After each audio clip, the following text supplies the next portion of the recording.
चलिए जरा इतिहास में पीछे चलते हैं, साल 1877 में। सोचिए, एक ऐसी गर्मी इतनी भयानक, इतनी खौफनाक कि ब्रिटिश इंडिया की मद्रास प्रेसिडेंसी में सड़कों पर, गांव में हर तरफ बस लाशें ही लाशें थीं।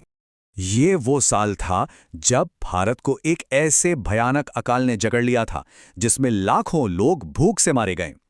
लेकिन सबसे हैरान करने वाली बात यह थी कि ऐसा सिर्फ भारत में नहीं हो रहा था। ठीक उसी वक्त चीन में एक ऐसा ही अकाल पड़ा जिसमें करीब करीब 3 करोड़ लोगों की जान चली गई। ब्राजील में 20 लाख लोग मारे गए। मिस्र से लेकर दक्षिणी अफ्रीका तक, मतलब अलग अलग महाद्वीपों पर लाखों लोग भूख से तड़प तड़प कर मर रहे थे। और तो और अमेरिका में उस साल को the year without a winter कहा गया, जैसे सर्दियां आई ही नहीं। तो सवाल यह है कि आखिर 1877 में ऐसा हुआ क्या था? इसकी जड़ में कोई भूकंप, कोई जंग या कोई बीमारी नहीं थी। असल वजह एक कुदरती घटना थी जो हजारों किलोमीटर दूर पेरू के तट पर समंदर के एक छोटे से हिस्से में शुरू हुई थी। इस घटना को 17वीं सदी के पेरू के मछुआरों ने एक बड़ा प्यारा सा नाम दिया था, एल नीनो, जिसका मतलब होता है छोटा बच्चा। लेकिन उस साल ये छोटा बच्चा इतना विकराल हो गया कि करोड़ों लोगों की मौत की वजह बन गया। और आज 140 साल बाद ये फिर से दस्तक दे रहा है। चलिए इसे बिल्कुल आसान शब्दों में समझते हैं। एल नीनो तब होता है जब प्रशांत महासागर का पूर्वी और मध्य हिस्सा, जो आमतौर पर ठंडा रहता है, अचानक बहुत ज्यादा गर्म हो जाता है। और सोचिए, जब खरबों लीटर पानी एक साथ गर्म हो जाए तो उससे इतनी गर्मी निकलती है कि पूरे ग्रह की हवा, बारिश और मौसम का पूरा पैटर्न ही बदल जाता है। देखिए, नॉर्मल हालात में प्रशांत महासागर के ऊपर कुछ हवाएं चलती हैं जिन्हें ट्रेड विंड्स कहते हैं। ये पूरब से पश्चिम की तरफ, यानी अमेरिका से एशिया की ओर बहती हैं। ये हवाएं अपने साथ समंदर के ऊपर का गर्म पानी ऑस्ट्रेलिया की तरफ धकेलती हैं। अब जब गर्म पानी हटता है तो दक्षिण अमेरिका के पास नीचे से ठंडा पानी ऊपर आ जाता है। गर्म पानी ऑस्ट्रेलिया के पास जमा होता है, बादल बनते हैं और वहां खूब बारिश होती है। लेकिन एल नीनो के दौरान ये हवाएं या तो कमजोर पड़ जाती हैं या फिर उल्टी दिशा में बहने लगती हैं। नतीजा, वो गर्म पानी पूरे प्रशांत महासागर में फैल जाता है और बारिश का पूरा सिस्टम ही गड़बड़ा जाता है। ऑस्ट्रेलिया और भारत जैसे देशों में भयंकर सूखा पड़ता है। तो एक नॉर्मल एल नीनो भी भारत के लिए अच्छी खबर नहीं है, क्योंकि ये हमारे मॉनसून को सीधा सीधा प्रभावित करता है। लेकिन वैज्ञानिक जिस चीज की चेतावनी दे रहे हैं, जो 2026 में आने वाला है, वो कुछ और ही है। ये है एक सुपर एल नीनो, जो अपने साथ एक बिल्कुल अलग स्तर का खतरा ला रहा है। यूरोप के सबसे बड़े मौसम पूर्वानुमान केंद्र के मॉडल्स और प्रोफेसर पॉल राउंडी जैसे एक्सपर्ट्स कह रहे हैं कि ये पिछले 140 सालों का सबसे बड़ा एल नीनो हो सकता है। कुछ तो इसे मेगा एल नीनो भी बुला रहे हैं, और ये भी कहा जा रहा है कि 2026 की गर्मियां इंसानी इतिहास की सबसे खतरनाक गर्मियां होने वाली हैं। और इस बार सबसे बड़ी दिक्कत यह है कि ये सुपर एल नीनो एक ऐसी दुनिया में आ रहा है जो क्लाइमेट चेंज की वजह से पहले ही काफी गर्म हो चुकी है। इसे ऐसे समझिए, क्लाइमेट चेंज की वजह से हमारा ग्रह पहले से ही प्री इंडस्ट्रियल दौर से लगभग 1.4 डिग्री सेल्सियस ज्यादा गर्म है। ये तो हमारा नया स्टार्टिंग पॉइंट है।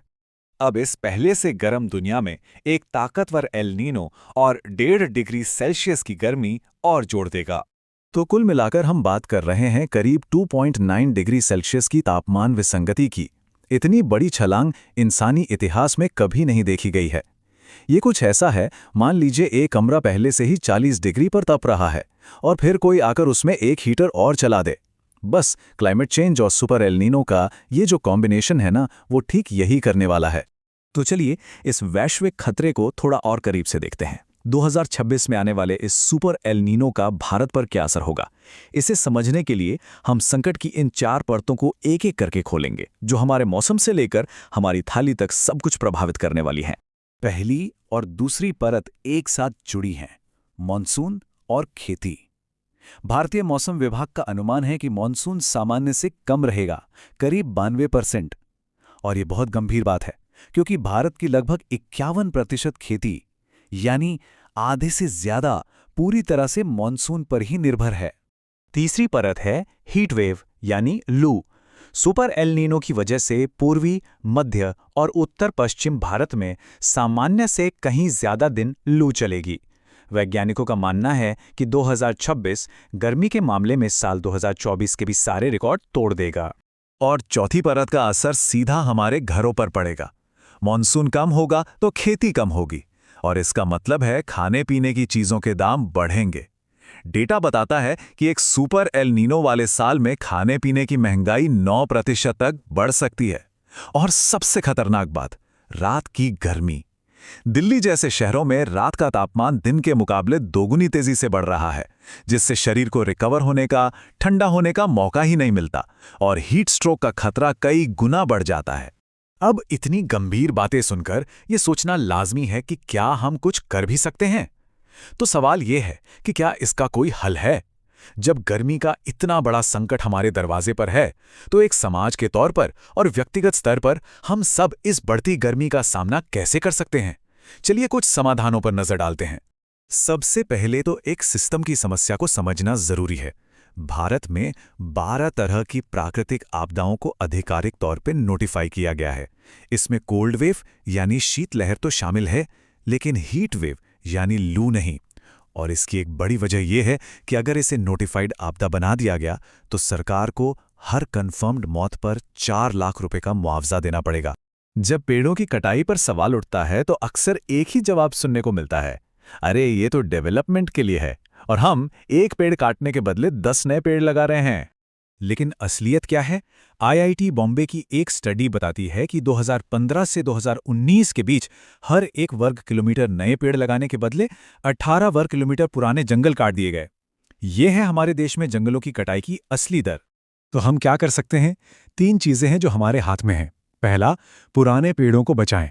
एक बड़ा पुराना पेड़ सिर्फ छांव नहीं देता, बल्कि अपने आसपास की हवा को भी ठंडा रखता है, जिससे पैदल चलने वालों के लेवल पर तापमान 12 डिग्री सेल्सियस तक कम हो सकता है।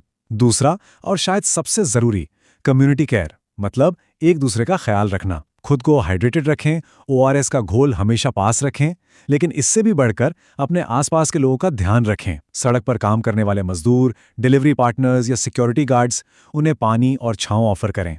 अपने पड़ोस के बुजुर्गों और बच्चों का हालचाल लेते रहें, क्योंकि उन पर हीट स्ट्रोक का खतरा सबसे ज्यादा होता है। और तीसरा, सौर ऊर्जा अपनाएं। भारत की 70% बिजली अभी भी कोयले से बनती है। घरों पर सोलर पैनल लगाकर हम इस पर अपनी निर्भरता कम कर सकते हैं, जो अब पहले से कहीं ज्यादा किफायती हो गए हैं। जो एल नीनो इस साल आ रहा है वो आखिरी नहीं होगा। अगर हमने अपने कार्बन उत्सर्जन को कम नहीं किया और जंगलों को नहीं बचाया, तो एक दिन ऐसा आएगा जब हर साल एक एल नीनो साल जैसा महसूस होगा। और सबसे डराने वाली बात, जो बच्चे 2026 में पैदा होंगे, उन्हें शायद कभी पता ही नहीं चलेगा कि 30-35 डिग्री वाली गर्मियां कैसी होती थीं। उनके लिए नॉर्मल गर्मी का मतलब ही 45 डिग्री सेल्सियस होगा।